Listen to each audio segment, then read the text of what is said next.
Mga idol, mga boss, mayroon na naman tayong panibagong project mga idol. Dalawang steering clamp bushing po ito mga idol ng Isuzu Elf. Tsaka dalawang stabilizer bushing din po ito ng Isuzu Elf pa rin to mga idol. Pinagawa lang to sa akin mga idol. Kaya panoorin nyo na lang to mga idol kung paano ko gagawin. Sila, paano mabigat yun? Hindi pala parating butas lang siya. Paano ako na? Hindi masakit sa parang sumsot sa buwan niya. Babalik niya yung sasawa niya. Ako, tayo.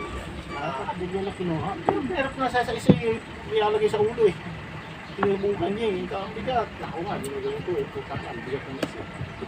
Nasa ano yata. Kung yung nagkakamali, nasa 45 kilos. Lalakot ka, sigula kita niya sa kabila. Papawisan natin, pakiting-tingin niya. Oo, andun.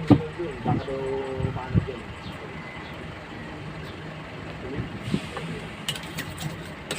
Iwanan yung sinabi na pangit din, maliit. 45% o sa buwan natin, masakayaw ba ako? Kaya labi dito yung mga sinabi pa, maliit ko sabi pa. Masalalo ako. Pang for life, ganun lang lagi. Hindi magbabago. Magbabago yung sa loob ng 15 years, magbabago.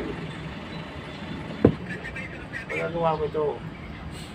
Kasi meron na akong, ano, ito lang naman ang kailangan niya na. 150. Ito, nawala na isa nito eh. Yung mga Hindi na lang bakit may mag-aaral. nasa 55. Tapos, ako doon ba? Mas lalo yung lalayo.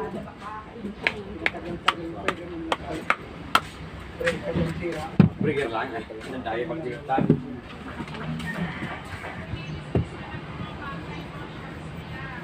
Oh!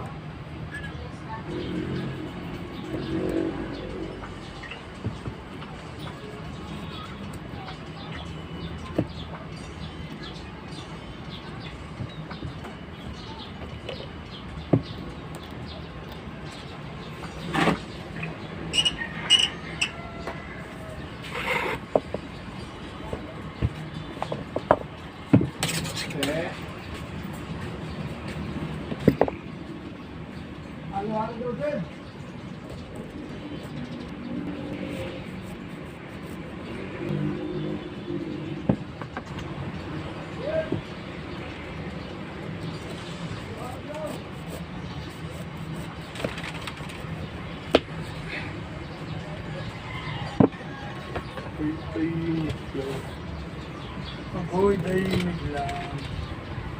Nakagamba ako boy. Iso naging tupay. Sandaan lang yan.